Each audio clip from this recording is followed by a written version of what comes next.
তুমি যখন এক্সারসাইজটা করছো তুমি খুব খাচ্ছ, সারাক্ষণ ভালো ভালো জিনিস খাচ্ছ, এক্সারসাইজ যখন ছাড়লেই তুমি লাগামছোড় হয়ে তুমি সেই জিনিসটাই খাচ্ছ।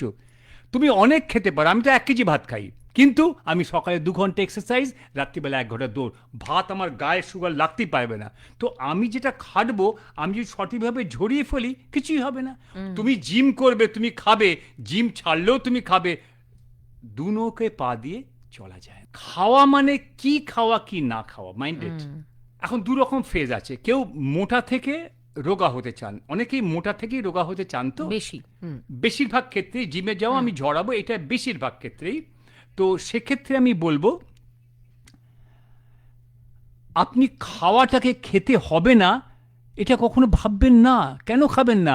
আপনার তো একটা মিনিমাম কর্মক্ষমতা দরকার। আপনার দরকার ব্যালেন্স ডায়েট।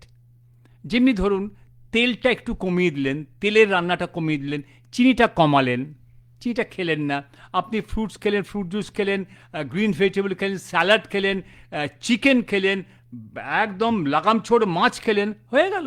খালি ভাতটা একটু কমাবেন।